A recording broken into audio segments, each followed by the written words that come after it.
dėmesys, atidesnis žvilgsnis ir pagalba, tą, kurią tu gali šiandien ar rytoj padaryti kitam žmogui. Obuolių galėtų būti bet kur. Aš manau, kad žmonės iš tikrųjų daugelis atsimena, o kitiems galbūt ir pravartu ir priminti, bet šiaip ar taip džiaugiamės, kad tokios skulptūros gali atsirasti ir būtent netgi ne tik skulptūros, bet ir tie simboliai, nes jie turėtų būti mūsų kasdienybė iš tikrųjų. Manau, kad iš tikrųjų tai yra labai natūralu, kad žmonės nori sušildytų kampelių ir tikrai ne pilkų, ne beveidžių. Antra vertus, jie patys ir rodo tą iniciatyvą ir kuria. Ir valstybinės struktūros taip pat stengiasi tą daryti. Visiškai natūralu, nes būtų keista, jeigu tie kampeliai nesitvarkytų ir nežingsniuotumom į priekį. Labai smagu, kai tas miestas iš tikrųjų rodo tokį šiltą ir patrauklų veidą. Ir čia šiandien stovim ir aš įsivaizduoju, kad tas kampelis, nors jisai yra pakankamai patrauklus, jis miesto centriniai daly, bet jis tikrai po keleto metų ar netgi po pusmečio tikrai atrodys, nebejoju, patraukliai. Skulptoriaus Romo Kvinto darbai šiandien itin paklausus. Neseniai atidengta skulptūra rašytojui Romanui Gary. Litvakų fondas inicijavo figūros daktarui Šabadui Aiskaudos prototipui atsiradimą. Netrukus Kauną papuoš legendinio dainininko Dolskio skulptūra.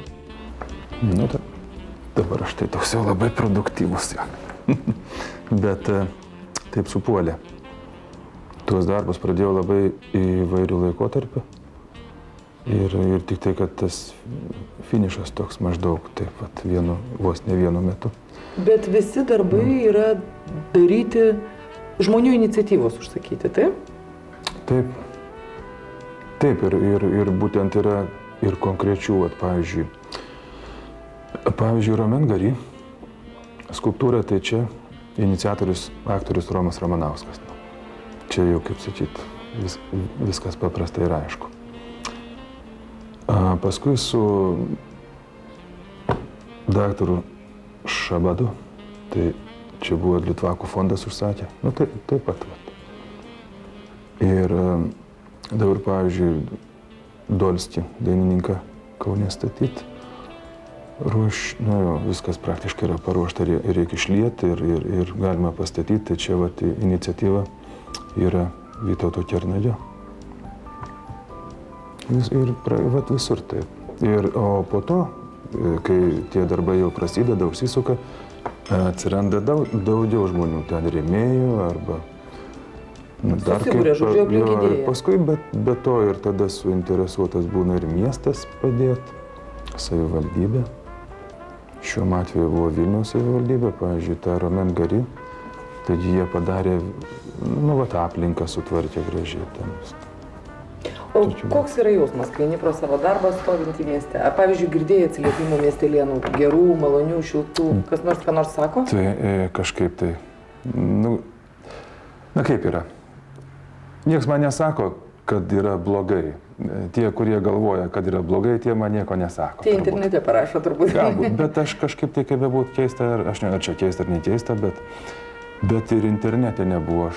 Aš skaičiau ten tuos komentarus ir, pavyzdžiui, Delfyje, tai nebuvo ten kokių nors tokių nemalonių atsiliepimų. Pakankamai normalu. Romai, kai aš prieš atrodo 6 metų paties paprašiau padaryti pirmus 10 obuoliukų. Ar tu tikėjai, kad čia tokia pramonė išsivystys?